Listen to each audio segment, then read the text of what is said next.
Hello everyone, welcome back to the channel. Today we're going to be doing a reaction to Dead Meat's kill count of The Shining from 1980. So,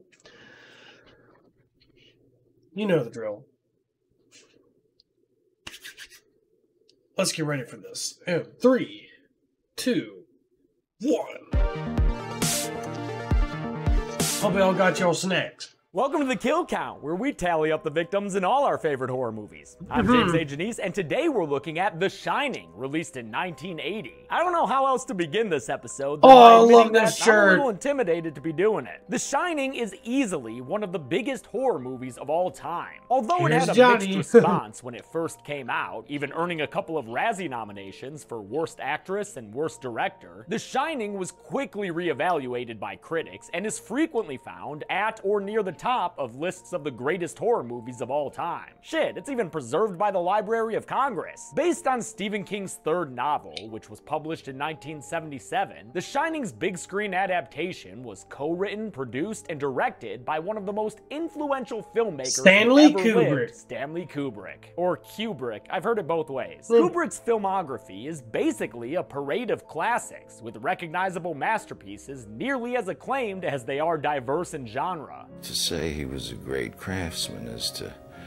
seriously understate something. His influence is everywhere in cinema and popular culture at large, so it's no surprise that his one and only horror movie is consistently considered one of the best, especially since it was based on a story by Stephen King, someone just as singular and acclaimed in his own art field. King famously disliked Kubrick's treatment of his story, and although his criticism has tempered in recent years, but you gotta to be honest, I think the guy just likes everything nowadays. Last I heard, he still preferred the 1997 ABC miniseries version, which he wrote the teleplay for Mick Garris to direct. I only mention that version to let you know I can't cover it, at least not anytime soon. Thing's 4.5 hours long, give me a break. But King is in the minority when it comes to his appraisal of this film. The Shining is one of the most frequent answers I hear when I ask people what their favorite horror movie is. And although some may find that answer cliche, I'm not surprised that so many people were affected by this beautiful, haunting, epic film. I'm gonna try to do my best to do the movie justice in this episode, but keep in mind that this is probably the most dissected and analyzed film to ever be on the Kill Count. I mean, there's a whole damn documentary called Room 237 that covers people's interpretations and theories about the movie, some of which link it to Native American genocide, others to the Holocaust, and one to a conspiracy theory that claims Stanley Kubrick helped fake the moon landing. I'll tell you what I can about The Shining, but we'll barely be scratching the surface. At the very least, I can tell you how many people die in it, so let's get to the kills. But see, my thing is like, the movie Stephen King, whenever he would try and do a film himself, it would always like backfire. You know, there wasn't a whole lot of Stephen King films that I've seen that had like this foreboding hymn of synth sounds, such a serious, like, good feeling about it, you know? The tune grows in creepiness as a single yellow car makes its way to the isolated Overlook Hotel in the Rocky Mountains. Now, while King was inspired to write The Shining during an off-season stay at the Stanley Hotel in Colorado, these wide exterior shots depict the Timberline Lodge in Oregon. However, close-ups of the hotel's exterior shown later were all done on a set built in the UK. So in real life, there isn't just one hotel that you can call the Shining Hotel, especially since the insides were all custom-built sets based on various hotel interiors from around the world. Jack Torrance, played by Jack Nicholson, in possibly his most famous role, despite having a career chock full of them, meets with hotel manager Stuart Ullman ahead of his new job to be the Overlook's winter caretaker during the off-season. This weirdo Bill Watson is there too, but he doesn't really say or do anything. Maybe he dreamed of meeting Jack and found him to have that look you very rarely find, the haunted kind. Jack, a teacher and aspiring writer, assures Ullman he'll have no problem being isolated in the hotel over the coming winter months. Well, that just happens to be exactly what I'm looking for. Plenty of time to get some writing done. Really go crazy with it, you know? He's not even deterred when he finds out that the last dude who had the job, a guy named Grady, had a bit of a mental breakdown and took it out on his wife and 2 daughters. He ran amok and killed his family with an axe. That sordid history doesn't bode well for Jack's family, who's gonna be staying at the hotel with him during the winter. His wife, Wendy, played by Shelley Duvall, tries to get their son Danny excited about it, but he's pretty trepidatious because Tony doesn't want to go. Oh, who's Tony? He's Danny's little friend who lives in his mouth. I don't want to go there, Mrs. Torrance. Well, how come you don't want to go? I just don't. He just doesn't want to, Wendy. God! Tony shows Danny why he doesn't want to go in a series of psychic images that include a river of blood coming out of the hotel's elevator and some creepy-ass little girls. Spooky! After Danny's little scare in the bathroom, he's seen by an unnamed doctor who's given a heaping dose of backstory courtesy of Wendy. Wendy mentions that some time ago, her husband Jack came home drunk and accidentally dislocated Danny's shoulder by pulling him away from a mess too hard. It's just the sort of thing you do 100 times with a child, you know, in the park or in the streets. But on this particular occasion, my husband just used too much strength and he injured Danny's arm. The doctor seems rightfully concerned about the potential abuse. Yeah! Wendy says there was a silver lining. It got Jack to stop drinking. Yeah, he hasn't had any alcohol in 5 months. The Torrance family makes the long drive to the Overlook Hotel on its Not last bad. day of the season, where Stuart Ullman and Bill Watson are there to give them a tour of the facilities. As soon as Jack's done with that Playgirl anyway, the tour takes the Torrances and the viewer all over the hotel in long, unbroken shots. And a close examination of the layout reveals that some of it just doesn't make sense. The best example I can show you is that this window in Stuart Ullman's office shouldn't logically be there. If you follow Jack as he walks towards it, you can see there's actually a hallway back there. But once Jack gets into the office, there's a window on that wall looking outside. The illogical layout of the Overlook is the subject of countless theories, and if you're interested, you can watch a video about it made by Rob Ager of Collative Learning. It's pretty interesting, and the prevailing theory as to why the hotel's floor plan doesn't make sense is because it adds to the nightmarish and surreal quality of the setting. You'll find that people are pretty reluctant to say that any apparent mistakes in a Kubrick movie are unintentional. He was that particular of a filmmaker. Jack and Wendy are shown their apartment within the hotel, which has 2 rooms, a kitchen area, and a bathroom.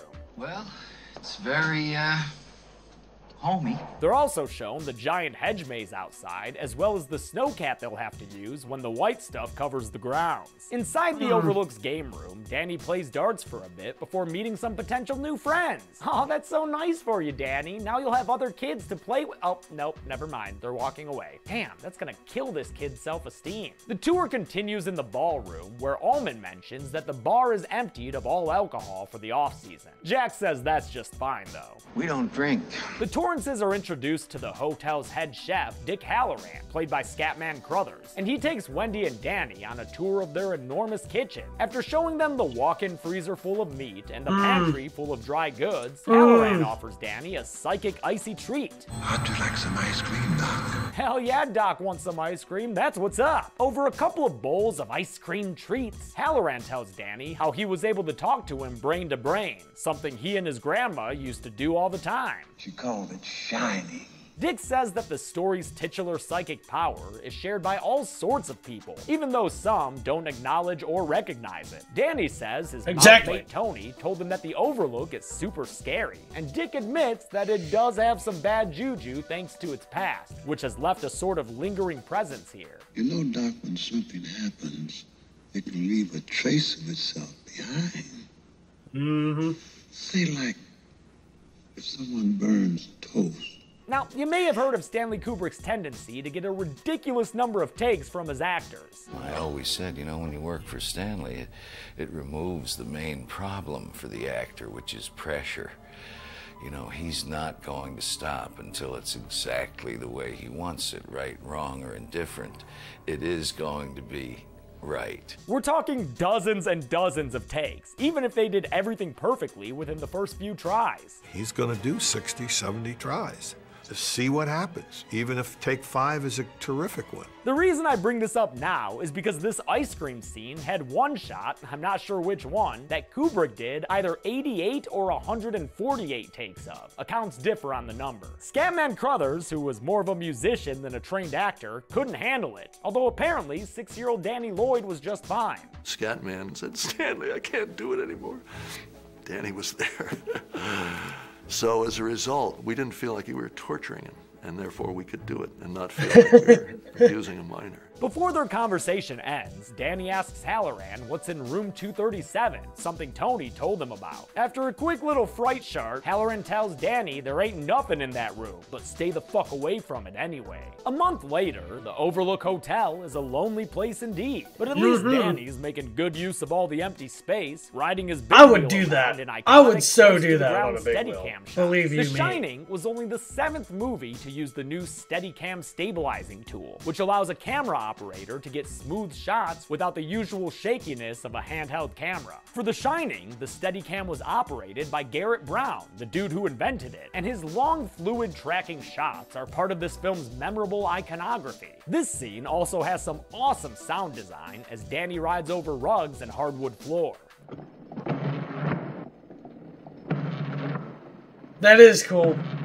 Unlike Danny, Jack's not making the most of his time here. His typewriter has been left unattended as he tosses a tennis ball around the hotel. When he grows bored playing wall ball, he takes a gander at a model of the hedge maze that Wendy and Danny are currently running around in. The maze was an impressive feat for production to build and was so big that the cast and crew wound up getting lost for real in it. We could never find out where we were. We were always lost. We always had to shout and have somebody work their way in with a diagram and get us the hell out of there. In fact, Stanley challenged it was too easy, and he actually got lost in it. We challenged him. We put him in there one Saturday morning, and he couldn't find his way out. Also That's impressive funny. is this overhead shot of the maze model that shows Wendy and Danny walking around in the center. This was the only shot that wasn't accomplished in camera. To achieve it, they built the center of the maze near a tall apartment building, then shot down from the roof as Shelley Duvall and Danny Lloyd walked around in it. They then matted that shot perfectly into an overhead shot of the model. The end result shows just how big the Overlook's hedge maze is. You definitely wouldn't want to get lost in there on a cold winter night. Tuesday card! Not sure how many days or weeks have gone by, but at least Jack seems to have finally That found is a bit cool. of I didn't writing know that. momentum. Good for him. Not so good for Wendy, who stops by for some chit-chat, only to find an angry shit Jack who yells at her for distracting him. Jeez, this is what he's like sober? She agrees to leave him alone, but he doesn't let her go without one last verbal kick to the ass. Why don't you start right now and get the fuck out of here?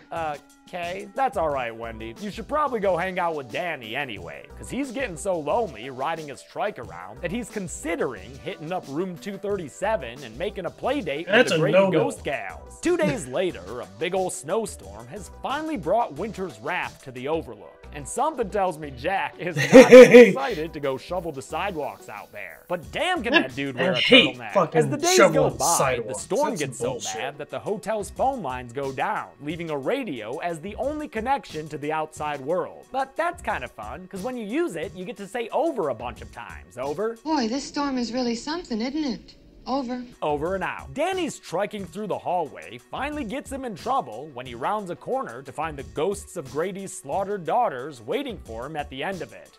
Come play with us, Danny. Sure, yeah, play what? Oh. Oh. Ever and ever and ever. I don't think my mom would let me play how Bloody about Axe Fire a out hard that long. pass? Sorry. Things are getting weird in a hurry at this hotel, although Jack says he's a big fan of the place. I wish we could stay here forever, ever, ever. Danny finally breaks his promise to Halloran and walks into room 237, all while his dad takes a snooze at his writing desk.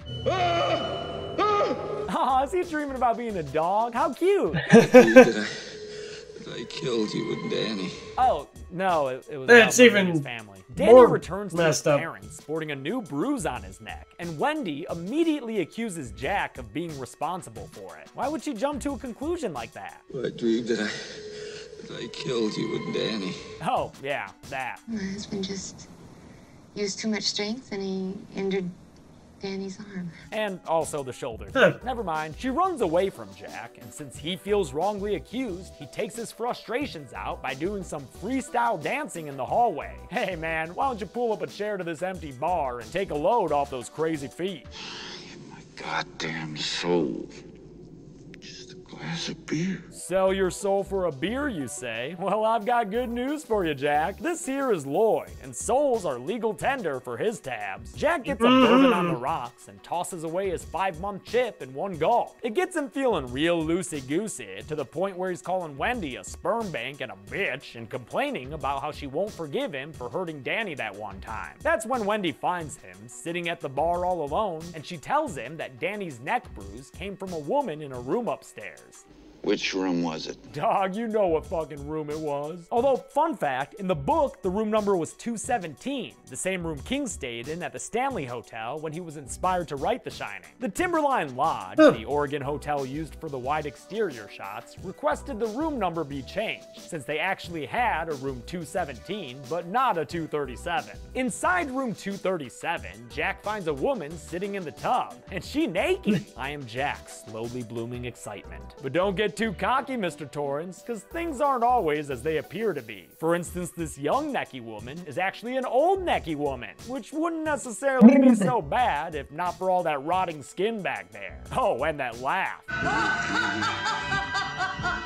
Yeah, don't come at me with that laugh, lady. Meanwhile, from his fly-ass home in Miami, Dick Halloran has a premonition that leaves him with a terrified look on his face. This wordless zoom-in on Dick being scared was another one that Kubrick shot an unholy amount of times. 60 is the number I've heard. It resulted in Scatman actually crying, poor dude. His in-movie terror doesn't come from an obsessive director, though. It's more the result of some kind of psychic connection with Danny, the spittling boy wonder there, who that night lies in bed and sees to work with images of Kubrick red sounds rum like a written on lot of door. work. Well, that's not so scary. Oh, and the elevator full of blood again. That'll spook ya! Jack returns to their apartment and tells Wendy looks more he like didn't cranberry see juice, anything but, in room 237.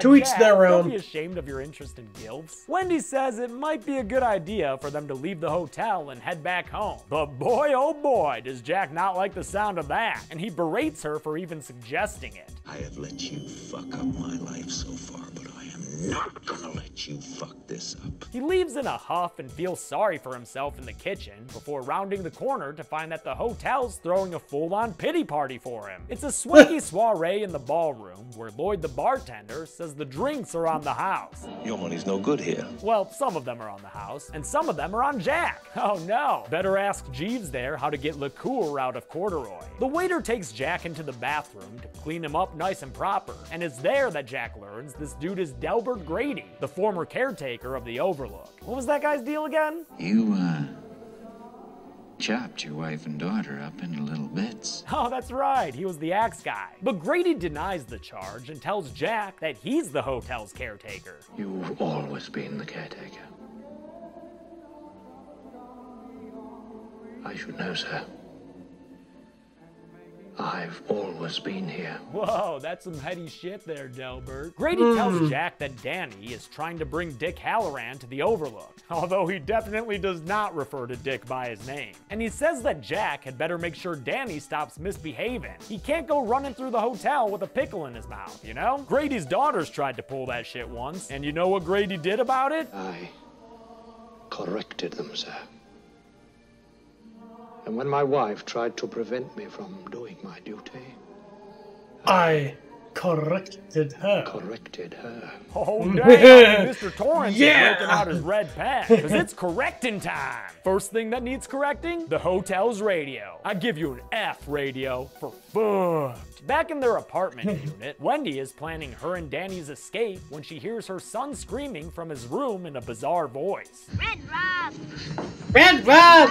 I've always found that little fucker immensely scary while he's screaming like that. And while he's kicking his Tony thing into overdrive. Danny's gone away, Mrs. Torrance. These people need the D ASAP, but with the Overlook's phone and radio down, they Dick's need got help. no choice than to take a plane to Denver and rent himself a snowcat to prowl on over to the hotel. Wendy takes a baseball bat to go see if her husband is still acting all a fool. Well, he's nowhere to be found, but now you can finally read the masterpiece he's been typing away at. Let's see what it's about. Seems a little too existential for my liking. Oh man, and can you say repetitive? Hire an editor, dude. Jack finds Wendy keeping at his work, but he's not exactly in the mood for any constructive criticism. He is in the mood, however, to discuss the way they're raising their child. I think you have some very definite ideas about what should be done with Danny, and I'd like to know what they are. She tells him they need to take Danny to a doctor, but Jack just mocks her and yells at her again for interfering with his very important caretaking job. He grows more and more unhinged as he stalks her up the stairs in another scene that was shot a ridiculous number of times. I read that Kubrick did 127 takes of it. It was just one part of filming The Shining that left Shelley Duvall a total wreck. Kubrick was a consummate filmmaker, and from my research, seemed like a super cool dude to 6-year-old Danny Lloyd during production. But his relationship with Shelley Duvall was borderline abusive. In order to get a frantic, hysterical performance out of her, he pushed her to her emotional limits by being mean to her on set and having crew members similarly give her the cold shoulder. Look at this. Pulled all my hair. I pulled hunks of hair out on the windowsill. And the back got caught. Need to trim that. Hunks of hair. Oh, look. Okay. Well, don't sympathize with Shelley. Don't sympathize with Shelley. Why not? It doesn't help you, wouldn't it? Yes, it does. It does. A lot of candid moments between them were captured on camera by Kubrick's daughter Vivian, who filmed a short behind-the-scenes documentary on set of production. Oh, come on. What do you mean roll 2 video? seconds. We're killing ourselves out here, and you've got to be ready. I am too. I'm standing Should we right play by mood the music? door. No, I can't Yeah, but when you hear. came out like this, you said just We're sitting there because they say, wait a minute, okay. and then you say Yeah, on the radio, but when you go. do it, you've got to look desperate, Shelley. You're just wasting everybody's time now. I can't even get Well, this hang door against open. Since production took the better part of a year, the long months of stress ended up affecting Duvall's health. From May until October, I was really in and out of ill health. Now, I'm never in favor of abusing actors for the sake of a performance, but obviously it's worth hearing Shelley Duvall's own words on the matter. If it hadn't been for that, volley of ideas and sometimes butting of heads together, it wouldn't have come out as good as it did. So I resented Stanley at times because he pushed me, and it hurt. I thought, why do you want to do this to me? How can you do this to me? We had the same end in mind. It was just that sometimes we differed in our means. And by the end, the means met. And I find I really respect him and really like him, both as a person and as a director. I mean, I'm amazed. Also, for the record, I think Duvall's performance is perfect. It really sells how terrifying the hotel and her husband are. Jack yells at Wendy to give him the bat and promises not to hurt her with it. I'm not gonna hurt you. I'm just gonna bash your brains in. Oh, he'll bash her brains in painlessly, I guess. A grand slam slugger, Wendy is not, but she still manages to land a blow to Jack's head that knocks him down the stairs. She drags his sorry ass through the kitchen and into the pantry, which she locks him inside of before arming herself with a knife. When she tells him she's gonna take Danny on the snowcat back to civilization, he tells her she's got another thing coming. Because turns out, this crazy son of a bitch went ahead and corrected the snowcat too. Aw, poor kitty. Later on that day, Jack awakens from a sack nap next to a snack stack to the voice of Delbert Grady on the other side of the door. Grady tells Jack he's got to get his ass into gear and correct his meddling family. And when Jack promises he will, he's rewarded with the sound of the door unlocking. Whereas Stephen King's novel is unquestioningly supernatural, Kubrick's movie, for the most part, is a little more ambiguous. A lot of the stuff that happens could be explained away as a result of Jack's psyche breaking down. But a ghost unlocking the door is one of the strongest pieces of evidence towards this all happening for realsies. As Dick crawls his way towards the hotel, Danny grows more and more creepy, grabbing a knife like a little Mikey Myers and writing red rum on the door in lipstick. And check out what red rum actually means, Wendy. It's murder, just kind of backwards with a porn R. Neat, huh? Jack begins axing his way into the apartment, which causes Wendy and Danny to flee into the bathroom. Although Danny is able to get out of the small window and have a fun time sliding down the snowbank, Wendy just can't squeeze her way out. And so she's in the bathroom for the movie's most enduring and iconic scene, which took 3 entire days to shoot. That had to be helly on Shelley Duvall, since her character's a shrieking mess the whole time. But there's no one watching this video who hasn't seen a parody of this scene in one form or another, even if it's just a riff on Jack's Ed McMahon quote that was actually improvised by Nicholson on set. Here's Johnny! Wendy slashes Jack's hand before they're dead deadly game is paused due to them hearing Dick Snowcat arrive outside. Uh-oh, Jack, better get out there and do some more correcting. Dick Halloran, who has traveled so far and so urgently, wanders through the empty hotel, calling out an offer of help. Hello? Anybody here? Son of a bitch, the Scat Man is down, folks. I repeat, the Scat Man is down. Which is a movie invention, by the way. Dick Halloran survives in the book. He's also alive at the beginning of the Dr. Sleep book, so I'm curious to see what they do with that in the Dr. Sleep movie. Jack finds Danny hiding and chases him around as Wendy runs through the hotel, finally seeing spookish stuff for herself, including something she's not supposed to be seeing. Hey, no chicks allowed, lady. Only guys and bear guys. Go hang out with that dead dick over there, or with this bleedy head ghost guy. Great party, isn't it? I Great guess party, if you're a big isn't fan of it? cobwebs and skeletons, then sure, it's super cool. Wendy's last Spooky experience of the Ghost skeletons. Hotel's greatest hits is another shot of the blood-spilling elevators, which is just fine by me. Those shots never get any less awesome. Jack chases Danny outside into the nasty winter weather, then follows the young boy into the snowy hedge maze, which, as we all know by now, is a huge, scary labyrinth. But D. Manny Tortor is a bright young whippersnapper and figures out that he might stand a chance of getting out of here alive if he can cover up his footprints in the snow. When Jack reaches the end of the tracks, he gets confused and stumbles away, giving Danny the chance to double back and head towards the exit. Danny's clever plan works and he escapes the maze as Jack gets more and more turned around. Danny reaches his mom and she takes him to Dick Snowcat, which thankfully has yet to be corrected by Jack. No offense, Jack, you're just not that great a mechanic, dude. He hears the vehicle as it starts up and drives away and screams futilely into the air as his family escapes the Overlook Hotel. Jack collapses against the snow and is seen the next day dead in the maze, having frozen into a scary little Jaxicle. The movie ends with a photo from a party hanging up on the Overlook's wall. The dude at the front and center of the group is Mr. Jack Torrance himself. Even though the photo is dated 1921, I guess Grady was right. Jack's always been the caretaker here. How many people can a haunted hotel kill using one relapsed alcoholic with an axe? Let's find out and get to the numbers. Wendy, I'm not gonna hurt you. I'm just gonna count the numbers. Only 2 people died in The Shining, at least in the events we bore witness to.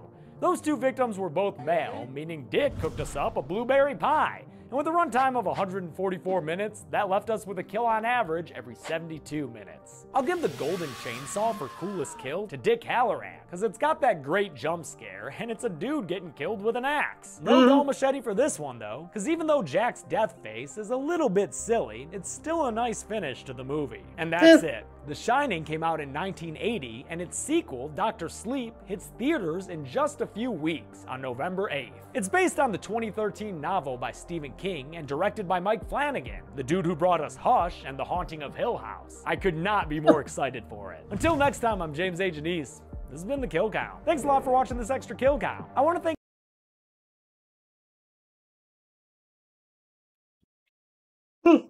Yeah, there was only 2 kills in that entire thing. Now, or at least one was a death and one was a kill. So yeah. Well, anyway, I don't care what anyone says. I still like Shining. It was like one of the more memorable horror films I watched growing up because it was my dad's favorite. So, but anyway. If